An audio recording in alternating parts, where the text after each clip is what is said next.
இட்லி, தோசை, சப்பாத்தி, பூரி இது கூடலாம் சாப்பிட்ற மாதிரி ராஜ்மா கிரேவி எப்படி செய்யலான்னு பார்க்கலாமா? இதுக்கு ஒரு பேனில் 1 tablespoon oil, 1 tablespoon ghee, கண்டிப்பாக நெய் சேர்த்துக்கோங்க. அப்போ தான் ஸ்மெல்லும் டேஸ்ட்டும் ரொம்ப சூப்பராக இருக்கும்.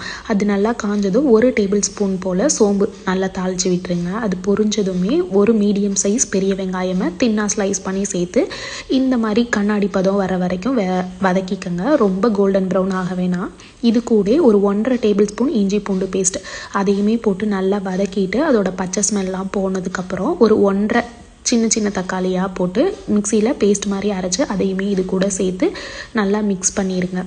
இதுக்கு மசாலா மஞ்சத்தூள் ஒரு 1/2 டேபிள் ஸ்பூன், ஒரு 1/2 டேபிள் ஸ்பூன் மிளகாய்த்தூள், 1.5 டேபிள் ஸ்பூன் மல்லித்தூள், ஒரு 1/2 டேபிள் ஸ்பூன் கரம் மசாலா இது மட்டும் சேர்த்துட்டு நல்லா வதக்கிடுங்க. எல்லாத்துக்கூடையும் மிக்ஸ் ஆகிற மாதிரி. இதோட பச்சை ஸ்மெல் எல்லாம் போயிட்டு நல்லா எண்ணெய் பிரிஞ்சு வரும்.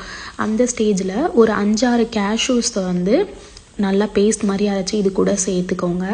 இதுக்கு தேவையான அளவு தண்ணி, நம்ம ராஜ்மா வேக வச்ச தண்ணி கூட சேர்த்துக்கலாம். நல்லா கொதிச்சதுமே இதுக்கு தேவையான அளவு உப்பு.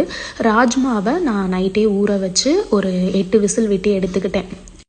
அதை இந்த மசாலா கூட ஆட் பண்ணிவிட்டு இந்த கன்சிஸ்டன்சியில் கொத்தமல்லி தூவி இறக்கணுன்னா சூப்பரான டேஸ்டான ராஜ்மா கிரேவி ரெடி ஆயிரும். ட்ரை பண்ணி பார்த்துட்டு எப்படி இருக்குன்னு சொல்லுங்கள்.